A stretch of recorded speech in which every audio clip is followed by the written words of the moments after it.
Good evening. I'm sorry about the delay there. I'm so used to announcements in the very beginning that it kind of threw me off of course here. But there is an announcement.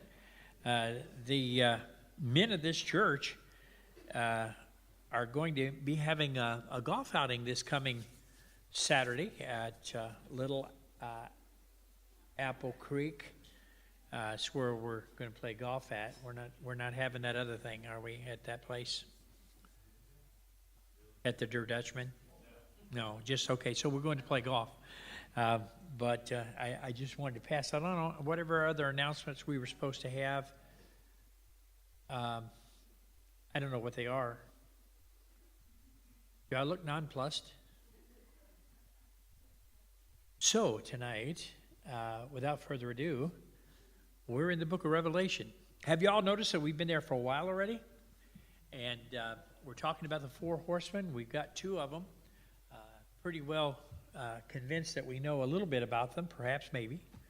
That being said, I'd like to point out that if you guys decide sometime in the near future that you would like to go on something besides the horse ride, let us know. And we'll make that accommodation for you. But tonight, we are starting a little bit, it's what I call prelude to Antichrist. And these horsemen have a lot to do with setting up the temperament of our era for the appearance of the Antichrist. And next slide, please. So tonight, we're on the black horse. And the black horse represents scarcity and inequity. And the Bible says in chapter 6, verse 5 and 6, when he had opened the third seal, I heard the third living creature say, "Come and see." So I looked, and behold, the black horse. He who sat on him had a pair of scales in his hand. And I heard a voice in the midst of the four living creatures saying, "A quart of wheat for a denarius, and 3 quarts of barley for a denarius, and do not harm the oil and the wine." A black horse, and he that sat on it had a pair of scales in his hand. And that's how it's introduced. Next slide. The scales, by the way, symbolize the need to carefully measure and ration food, and it speaks of scarcity. Now, I got to tell you, there was a lot of thoughts that went through my mind when we started talking about scarcity and what occurs. We think of that as a very far futuristic type of thing, but in all reality, the stage is being set for a lot of different things right now. Like, for instance, you all remember when COVID was very, very much in the news, continuously, nonstop. They were worried about supply chains and supply lines and all this other stuff. A lot of people said, well, you were going to get it, but it's on a ship outside on the Atlantic Ocean outside of California or something. Y'all remember those? That was a big thing, that everything was on a ship somewhere. Maybe not necessarily coming to a store near you, but it was somewhere that they talked about it. And they talked about the fact that the supply lines had been interrupted. They didn't know how long it was going to go, and on and on and on. How many of you noticed a very odd, well, I don't know if it's odd, but certainly congruent with our culture. Any of you remember the Marion Mall?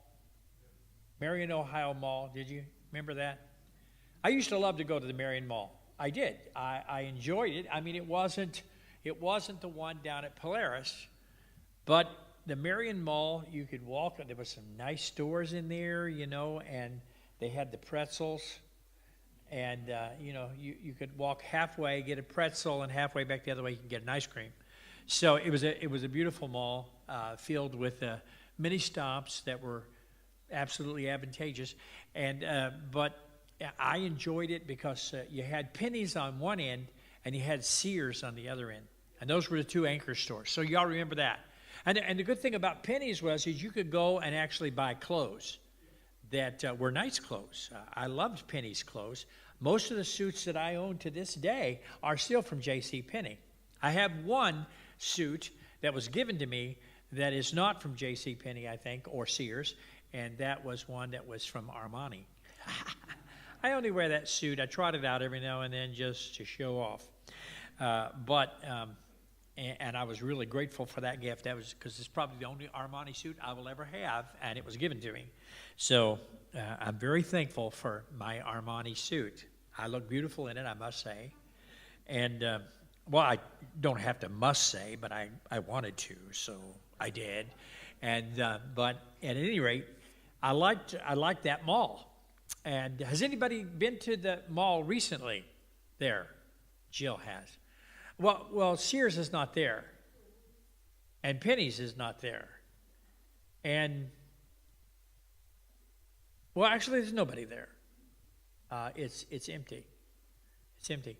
And some of the stores that you guys used to go to, you've noticed they've gone out of business, they've changed hands, so on and so forth, and because of the fact that they cannot compete with Amazon or some of the big online stores. And you say, well, what's that got to do with anything? I got to tell you that here's the thing. As more and more of the mom and pop stores disappear because they can't compete with big business, it becomes easier all along the line for the government and or whatever entity happens to be in power to decide how commerce is going to take place. Like, for instance, if everything is online, you usually have to use a card. You're not going to be using cash, right? And as most of you know, they're trying their very best to get a cashless society going. And that's becoming more and more obvious as the days goes on. You can pay for a card. I saw, and I just today I went to Bob Evans' Ristorante di Familia, and there were 6 college boys men's in front of me, and they were all checking out at the same time. Of course, you knew they were all checking out at the same time because they all had their own separate check. I was hoping for one person to, stop, but no, all 6 checks. But every one of them was one of those. I don't know what it is, but you don't actually have to put in anything. You tap it. It's a tap and go. What's it called? Huh?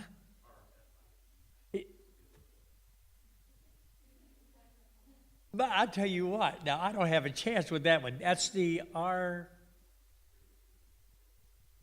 radio frequency identification card.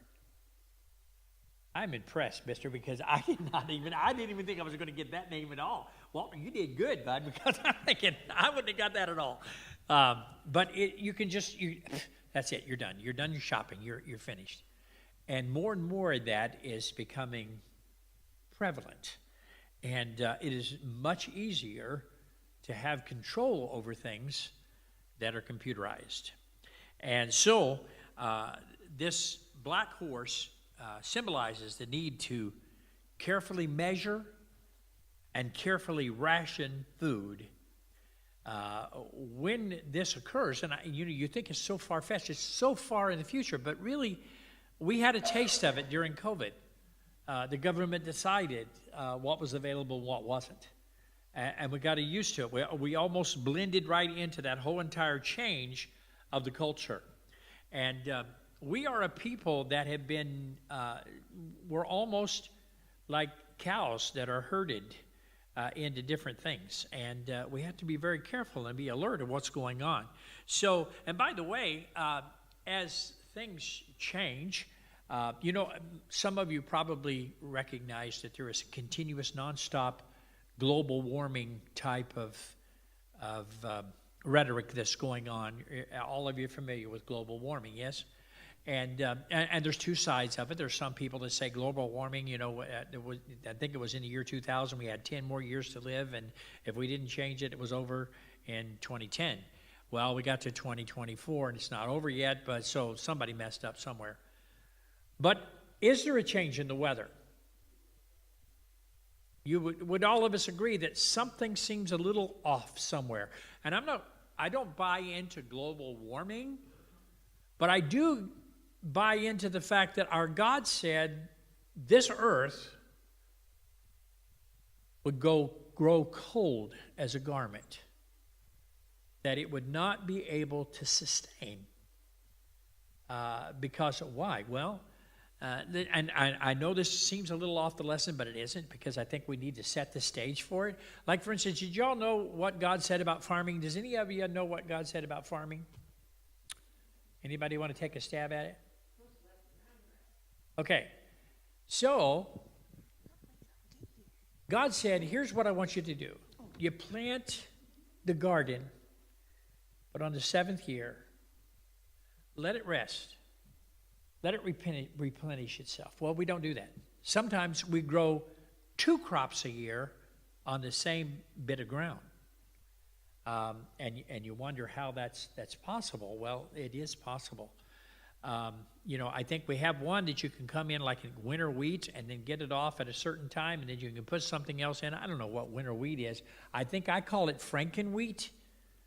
It's like Frankenstein's creation, that wheat, because it's not the wheat we used to have, and we no longer have the original wheat, by the way. We have one now that is exceedingly high in gluten, more than it should be. And in Italy, they have a wheat, the older wheat. I wish we could get that back in the United States. That's not so high in gluten, and it's better for you, but it's a different thing. But I'm just saying that things are changing. The weather is changing, and I don't think it has anything to do with global warming. I think it has to do with the patience of God. There was a hurricane that hit in in New Orleans, and it was a very bad hurricane.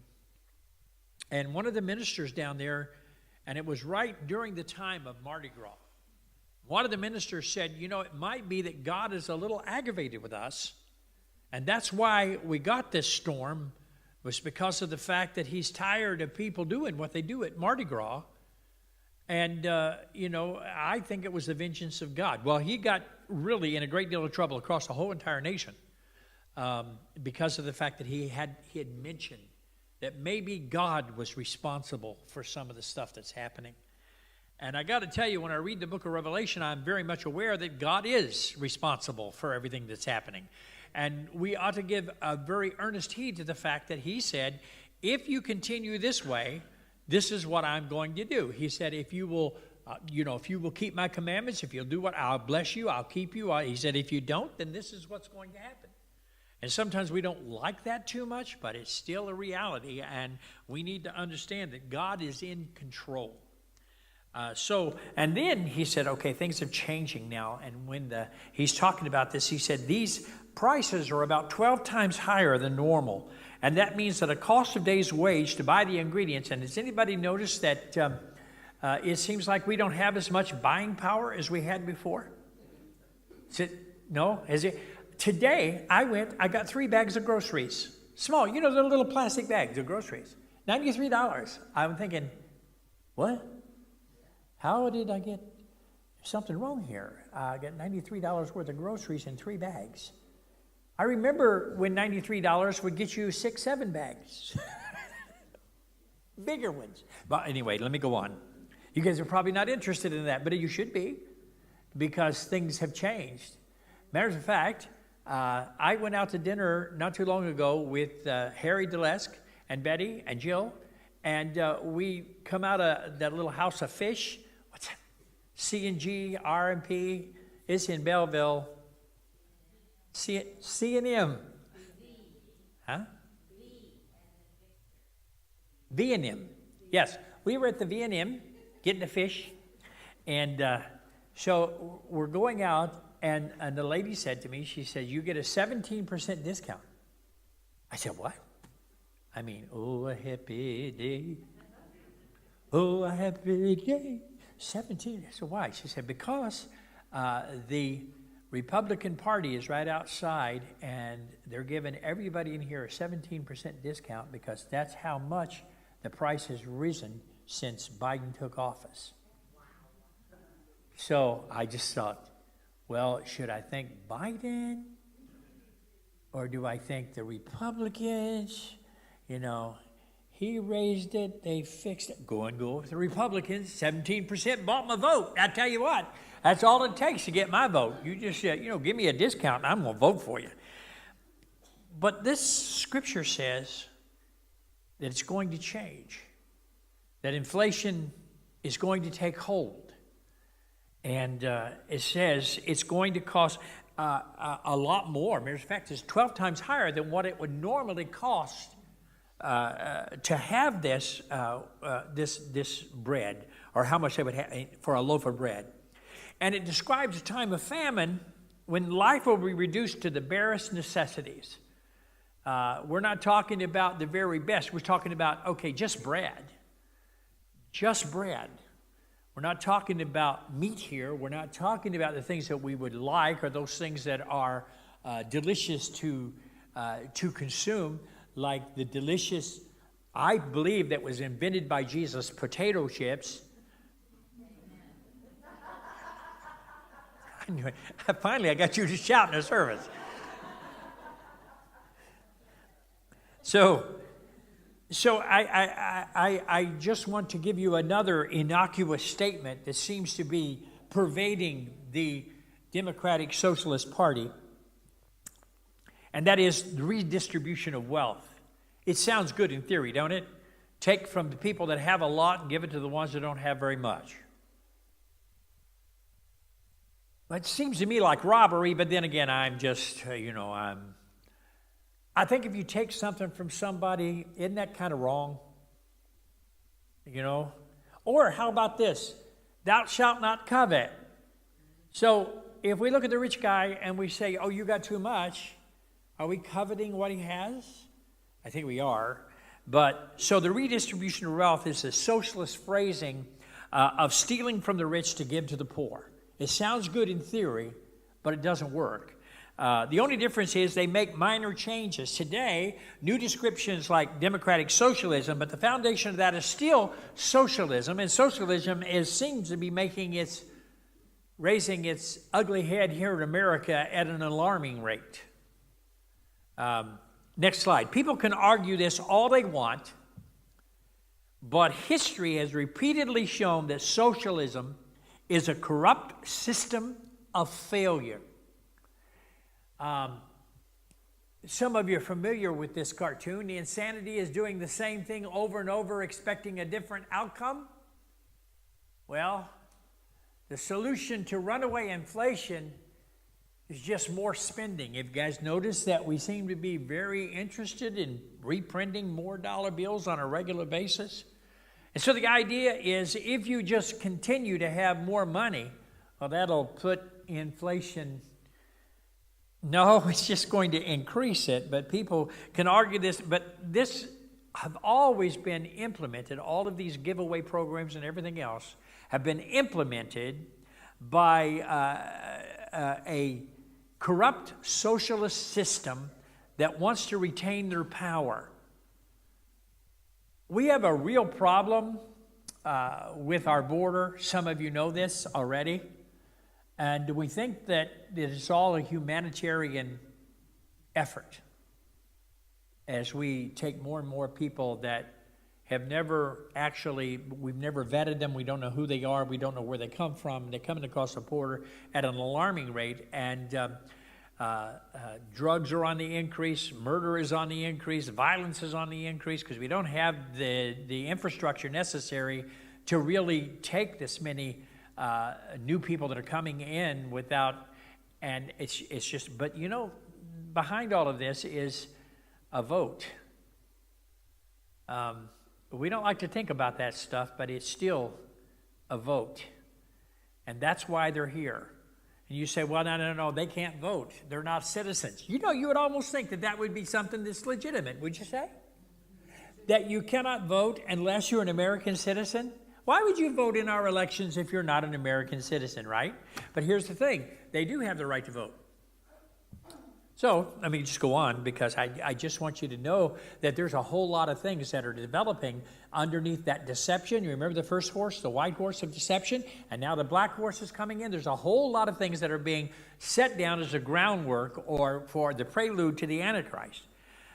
They succeed by fighting on moral standpoints and convincing those of perhaps maybe, I don't want to say low IQ, but perhaps maybe not as wise to the political agenda as what's going as somebody else. And so and you have people that are emotionally vulnerable because of the fact you say, if you do this, I'm going to give you this. And I got to tell you, we like getting stuff, don't we? Have you all like to get stuff?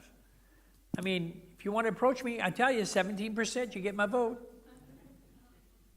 But so the government is good, and that's their idea. The government is good, it's for you, and we're against those that are rich. We're against capitalism. And capitalists must be criminals or corrupt. The only solution is how they became rich. We don't know how they became rich. And they don't care about anybody but themselves. They hate the poor people and strive daily to keep them down. And that's the jargon that you hear today. And it's untrue. And that's been argued for centuries, by the way. They even wrote a book about it some time ago. It's called Robin Hood. Y'all remember that? It was okay. By the way, in the original book, he did not rob from the rich and give to the poor. He robbed from the rich. And he gave to the rich. He was trying his very best to get King John freed. And so he gave it to the king for his ransom. Yeah, his ransom.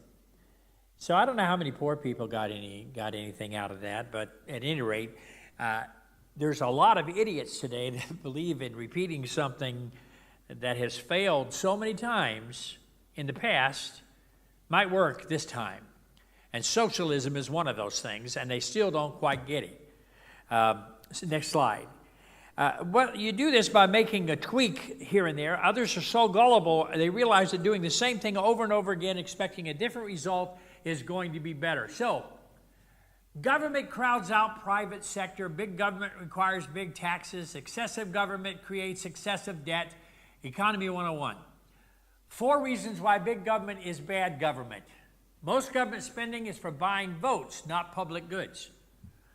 And I got to tell you, if you think about this, most of the things that happen from the government is only when the fact that they are trying to placate what the mob is thinking, or the bigger portion of people. They're interested in the vote, not what may be good for America. Today, I think if there was ever a time, it seems like that the politicians are not really interested in what's good for America, it's today. So most government spending is for buying votes and not public goods, and spending hurts growth no matter how it is financed, and that is true. If you continue to spend, eventually it's going to have a negative effect. Because you have to be. How many of you have noticed that if you spend more than what you can bring in, it presents a problem? Those of you that think that how many of you believe that if you spend more than you make, there's going to be a comeuppance? Just raise your hand. The United States government has not actually learned that yet. If you spend more, what you do is if you spend more, you just print more. And that solves the problem. Let me go on, because I probably am a little behind in where I should be right now. But so here's the thing: the other side of the argument, and it's this: what did our American founder fathers have in mind when they set the foundation of this country in the Constitution? And then, how do you think that they would feel about socialism when they fought so hard to have a republic here? It's a democratic republic, but it is a republic. And they fought so hard for this. Yes? So you're telling me that Robin Hood did not give to the poor? Wait, is that all you got out of here? Listen, I just talked for a half an hour, And you got Robin Hood. Okay. I've just been thinking about that. Well, Robin Hood did take from the rich. Yeah, And, but what did he take it for? for his merry men. No, the men were pretty merry already. It's called, they had another one, you probably don't remember it. It's called Men in Tights. I didn't watch that one. That's probably just as well. So, it's probably just as well. But actually, he robbed the rich people in order to get enough money to buy the freedom of King John. Not King John. King Richard the Lionhearted. King Richard the Lionhearted. Richard was taken during the Crusades, and he was imprisoned, and he was held for ransom. And Robin Hood was stealing from the rich to get enough money to set him free. Wow. Yeah. But now I'm sure that he gave, they had a nice feast. Errol Flynn was there. I saw So that. I know this is history. And Errol Flynn was there. He's a really nice fellow. Everybody liked him. He could really fight with a sword and everything. So, but Errol Flynn had a big party, and everybody came, and he showed them the money, and he says, he says, should we be giving this money to, and he says, no, it's for King Richard's freedom. Does anybody remember that story? No. Good. I'm making it up. No. That it really, did any of you watch Robin Hood? You really dashed a lot of dreams of a lot Well, of if you people know, tonight. I also killed Christmas when I was talking about the fact that, Oh, yeah. I yeah. know. Okay, And the wise men, you took that away from me also. consistency's the key. Now, that's the one thing about your pastor is the consistency. Somebody take his mic.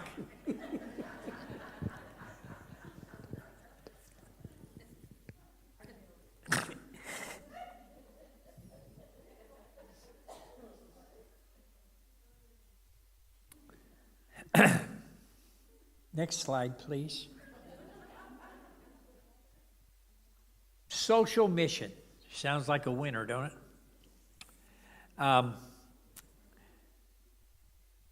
Our founding fathers, their goal was clear from the start. They wanted to prevent big government. And I think perhaps that would make folks wonder why they would have had this mindset. Because big government has never been good government. 100 years or so goes by and a generation forgets all about this. And remember, there was a time that you couldn't worship the way you wanted to unless the government said, I accept that religion. And if you weren't of the king's religion, you could not worship. You could die for believing outside that purview. So there were a lot of people that wanted freedom of religion, so they came here in hopes of having it. And our founding fathers did not want the same situation with big government. How many of you are aware of a country called Venezuela and their experiment in socialism? They were a very prosperous country, and but they wanted some people to come into power, and they came into power saying, we're going to give you this, we're going to give you that, we're going to have this program, that program, we're going to do everything that we can. And the Venezuelan Socialist Project is part that the international media and leftists figures, and they used it to praise it. I mean, everybody was praising what was going down in Venezuela. And the socialist regime created social missions aimed at tackling poverty, illiteracy, healthcare, and everything that they could think of. But despite enjoying higher government oil revenues, and they were, matters of fact, it was a tenfold rise in oil prices from $10 a barrel in 1999 to more than $100 a barrel in 2008. So they began doing something called financing this by printing more money. Does that sound familiar? Huh? because it's where we are today. Expansive welfare programs and massive public works projects provided ever-growing opportunities for more corruption. And printing money to pay for endless state programs led to high inflation. In this way, socialism ran rampant in Venezuela. Not cronyism, not the corruption, failing oil prices, U.S. sanctions. None of those things caused the crisis in Venezuela. Welfare programs that were supposed to help the poor actually increased the cost of living. We don't seem to understand that what you give away, you have to have some way to pay for it. Most of us kind of have to work at our budgets that way, don't we? But they don't. The government thinks that if they give it away, the money's always going to come in. And even if we take less money than what we give away, the point is we're going to give it away. And therein is a problem. So nationalizations that should have given power to workers only left them unemployed and hungry in that whole entire country. Hyperinflation and widespread shortages are not usually a norm for capitalism, but it is a norm for the ending of socialism. It becomes a norm. The only U.S. sanction with some chance of affecting regular Venezuelans was we did a ban on oil imports. But I'd like to point out, however, oil at that time was so precious that they didn't have any problem finding additional customers. Everybody needs oil. And so Venezuela didn't fall because of the fact that they didn't have a market for their oil. No, they gave away so much that they could not produce the amount of income necessary for the giveaway. One of the things that bothers me, and I know that all of us are a recipient of it, but during COVID, the government sent us checks back. Y'all remember that? Everybody got a certain amount of money. I don't know what it was. Huh? You didn't get one? That's terrible. How many of you, and I want you to raise your hands very high so that she can see them. How many of you got money back from the government? I'm telling you, who did you vote for? Because, I think if you voted for Trump, you'd have got that. If you voted for Biden, no, because he'd take companies. No, that's not true. That's not true. I'm just telling you this, that all of us got money back. Well, except for her. We're the only person in the United States that didn't get any, and we don't know why. But we all got money back. Did any of you get more than one time? Oh, look at the hands. Twice now. So I was just curious. How does it make you feel that they got money twice? Not just once that you got left behind, but twice. Twice got money. But here's the thing. There was a lot of people unemployed at that time. And that's true. There were a lot of people that were suffering at that time. But there was no money going back to the government. It was a giveaway. But there's no such thing as a giveaway. We need to understand that. Whatever given away, there's a deficit. If there is a deficit, it has to be replaced, yes? So all that money that we got was a hole. And it just gets better and better and better. Free things come at a price. We need to understand that. Whenever in a situation where the government feels that we're just going to give this away, give this away, give this away, and that was not what the government was ever established for either way. And our government is entirely too big. Because you know what? And this is difficult for us, and maybe even has approached us, and we haven't even got into where I wanted to get tonight. I know that, but I wanted to set the groundwork for what's going on. There is a lot of things that the government is doing right now that the church should be doing. But the government keeps taking all of our money, and that money should be going to the church, and the church should be giving it away. Because we don't need to be rich. We should be poor. We should be giving what we have away. Andy, there was something that you handled just recently, and I know it should have been done by the churches. You had mentioned it someplace. You were at a meeting of some kind, and do you remember this? And they were talking about the fact that they wanted to start these programs, but the programs really were programs that the church should already be involved in, yeah? Absolutely, yes. Yes. It's not the job of the government to do these things. People have got it in their mind that we should be a welfare state, but it really should be the communities, and that's how this country started. That's how our founding fathers, and even before that, the Puritans who came here, that was the model for communities to take care, and those communities were congregations. We need to get back to that, not rely on the government, because when you rely on the government, you're now indebted to the government. And it goes right back to what you started out with in Revelation 6, I think. This becomes an enslavement. And we see the black horse, we see an enslavement of people through economic means. It should be the churches. And I think we've kind of, I am thankful. Our church has a reputation as a giving church, and I'm thankful for that. We have several missionaries that we support. I'm thankful for that.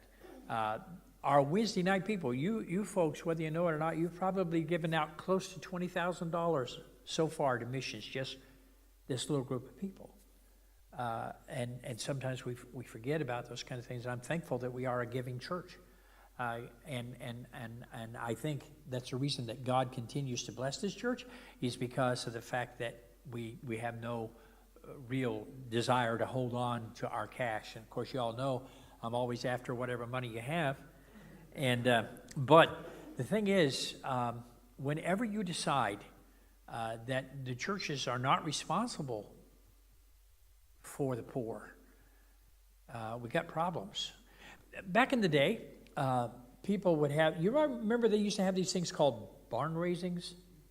Somebody was going to build all the people would come around, and they'd try to raise the barn.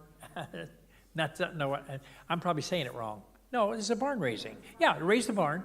And so they would try to help that person, get it all done. And they would have fellowship together. They'd eat their lunch together and their dinner together, and laugh and giggle and so on and so forth. And they'd go back to their homes. But they would give that person an opportunity not to be strapped into a situation that they couldn't recover from. And so it was a wonderful, wonderful idea. But people also would notice when somebody was a little less fortunate, and they would try their very best to help them during that time. Now, the world has changed.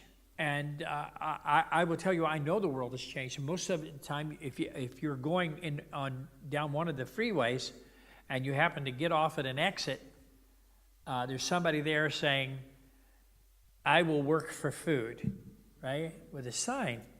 And you're immediately guilty for two reasons. One, you're guilty if you don't give, and the other one, you're guilty if you do give, because you're wondering, this person will work for food where? In your back seat of your car? I mean, where's he going to work? Now, I don't know where that is, but I will work for food. But how many of you want to take that person, say, okay, listen, I live in Fredericktown, and I'm going to take you to Fredericktown, and you can work at my house, and then I'll bring you back to Columbus. It doesn't seem frugal, and it doesn't seem like it's going to work. Jill and I were riding someplace, and there was a person who says, I've got 3 children, and she had them out, and one in a bassinet, one playing next to her, and we're very hungry. And I got to tell you, my heart went out to them, and she said, I have no job. But she was standing by a company with a sign saying, hiring, employment. I don't know that it was the best idea for her to say, I'm looking for a job, standing beside her hiring sign. I don't know, maybe she didn't qualify. But have y'all noticed that sometimes it's hard for us to figure out how to help that person? You don't know if you should or you shouldn't. And so you go through that situation, you feel guilty. The world has changed, and we're trying to figure out, and that's why, people get mad at me because when we try our very best to help, but if somebody stops here, and we do get a lot of people that just stop off the road, say, I'm traveling, I'm out of gas, and I'm traveling to Arkansas, and we'd like to have some money. And they give you a nice story, and so we tell them this. See, you know what? I'd like to do that. Would you like to cut our grass? Because I know you wouldn't want this money without, just giving it to you. Would you like to do this? Well, no. It's okay. Then no. Now, I know that sounds bad, but I had a guy call me from a hotel. He said, listen, I need your help right now. I cannot stay another night unless you help me. I said, okay, I'll do it. I said, I'll come and get you. And we've got some projects here at the church that you could do. Click. It was over. So I'm not really sure how to approach situations like that, but some of you, there was a whole entire expose of things that happened down in Columbus where these two people were working this one exit. And when the guy finished another guy come right in, and they shook hands, and he left. And the guy who left got in his Mercedes and went home. That's what the reporter showed, the pictures and all this other stuff. So when you see that kind of stuff, you realize that it's very difficult, right, to know what to do. That's why it's so important to have a church, and a church that's a giving church, because one of the obligations of that church is to do their very best diligence to make sure that that person can benefit by what you give them. That's why it's a good thing to give it to them. At the same time, here's the other thing that you don't even think about. If the church gives something out and that person didn't deserve it, the onus is on them, because God will recompense. If it's just you out there, you may not have the same thing. But there is something special about the house of God. And when the house of God gives, I believe it's not only given but I think it's given, shaken down, pressed together, and spilling over. That's what God does. And then they said, well, you gave that money to that person, and that person was wrong. He's just not good. Doesn't matter. I gave it to them in the name of the Lord. I'm no longer responsible. He is. And I got to tell you, he always does what's right. Just remember that. Always does what's right. So, free things come at a high price, and government gave us, I remember all those refunds and from the last pandemic. Next slide. Food prices are going up. They used to be cheap in America, food was. Then it was reasonable. And then it was, a little moderate. Then it was expensive. And now our food prices are sky high. They are up there like nobody's business. And this is coming to a store near you.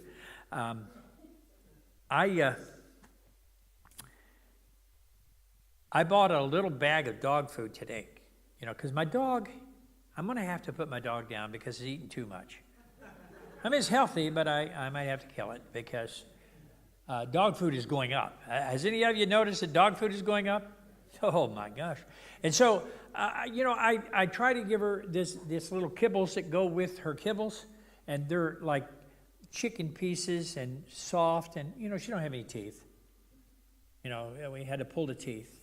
That was $900. But anyway, so she should be put down as soon as possible, I'm thinking. Anyway, so we get her a little bag of food, and it was $22 for the little bag of food. So there's just this and this. And so now I'm mixing it with her other food that was $16 but lasts a month. And I put a little of that in there just to give it a little flavor, you know what I mean? A little flavor. I'm learning. But dog food is going up, and so I thought, okay, the good news is everybody knows that chicken is now like pheasant under glass. It used to be chicken, but it ain't chicken anymore. I saw a beef price for a roast. English roast is what it's called. The English must live very well, because that English roast was something that I thought, oh, I think I'll bypass this. And then I seen something over here said hamburger. Hamburger beef roast. I'm thinking that if you take the hamburger and you really pack it tight and roll it a little, put potatoes and carrots around it, you might be able to pull it off as a beef roast. I don't know. Oh. Oh. How many of you like meatloaf? Really? I'm surprised that to me that tastes like wet hamburger. Oh, man. Jill makes it. What I do, and I like hers. She makes it. I get a big piece, squeeze it, wring it out, and put it on some dry bread, and it's not too bad. I'm not a meatloaf personage. I'm not. And I don't like it. But I'm telling you right now that I will learn to eat anything that's cheap now.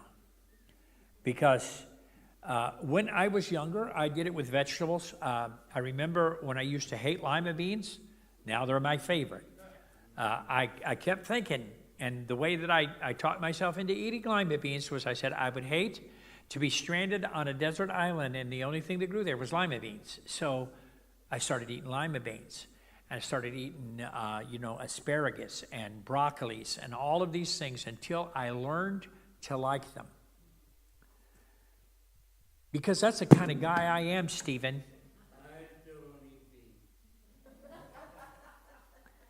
So, what I'm trying to tell you is, if the black horse with his scales, we have no idea just yet how severe this is going to be. And I know I didn't get too much into the discussion, but I wanted to set the groundwork for what's happening. Not only is the weather changing, not only is how we sow and reap changing. There was a time God said one season after another. But he also said, if you decide that you're not going to follow my dictates, he said, you're going to grow no matter what. You won't let the ground rest itself. You won't let it replenish itself. You need to understand something. I'm going to take my hand of blessing off. And when God takes his hand of blessing off, I got to tell you, we're all in desperate danger. Now, I know that God is going to keep us. But if anything, if you get a chance, study what happened in Venezuela. Because that is a very good indication of what happens when government takes over and everything is free until the comeuppance. And then a whole country fades into obscurity because of the fact that it can't support itself. So I probably went more 5 minutes. Yes, sir. You need a mic?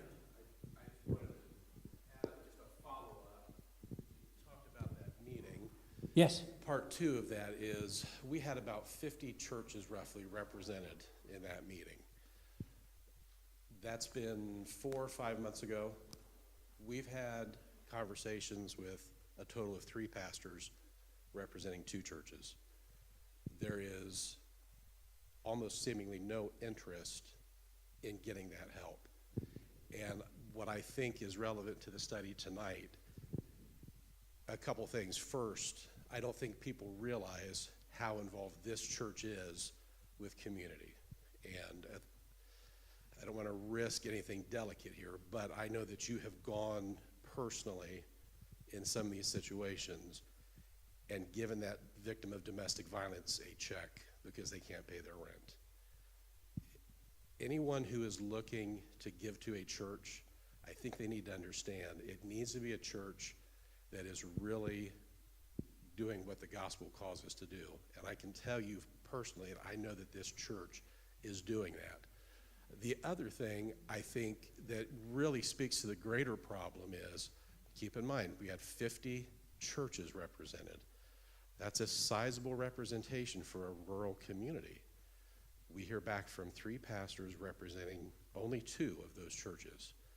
I think that speaks to the other change that also sets the groundwork for what you're talking about tonight, and that is the lessening of the influence of the church and how it becomes irrelevant to the culture. The church, it seems, and I know there were some good people there, there's some good churches, I'm not trying to say anything negative about that. I don't know what the situation is that they didn't want to participate or haven't felt that call to help. But what I do believe is in play here is that the church as a whole is becoming less culturally irrelevant. I think the love of many grows cold as we reach these last days as iniquity abounds, and the church isn't bridging that gap and standing in that gap to try to meet those needs.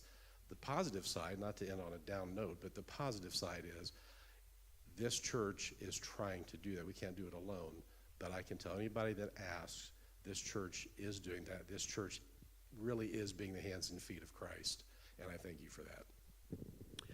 We are very blessed people, and the reason that we are, maybe it's because of the way that we did this, that some time ago, God warned me to get the church paid off, and then he made it possible for that to happen.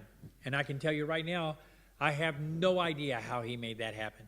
I've looked back at it. I still don't understand it because it was impossible.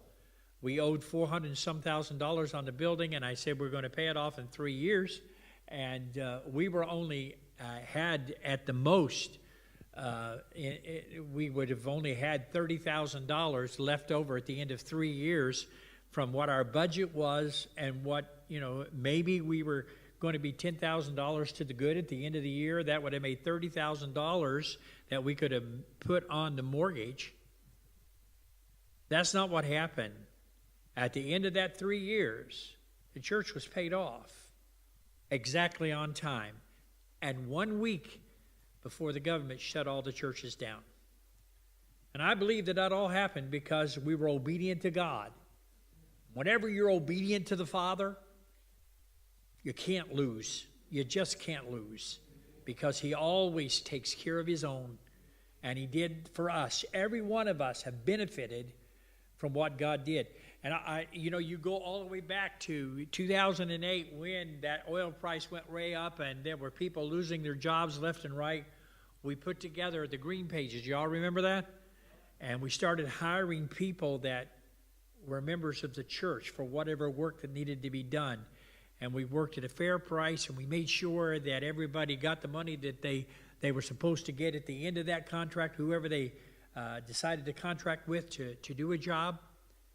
Our church the tithing never dipped 1 iota during that time, because people were at work that didn't have jobs, and that's what the church is supposed to do, is to look after one another. So, keep giving. Don't quit, because I'm trying to give it away. And, you said, well, Pastor, you're supposed to keep it. I do try my very best to keep what we need to survive, and the rest of it is on what's going to happen in the future. So, and God's blessed us so far. So don't quit giving, and we'll keep giving. Amen? So, by the way, I think if a church asks you to tithe, it ought to tithe. And our church does. So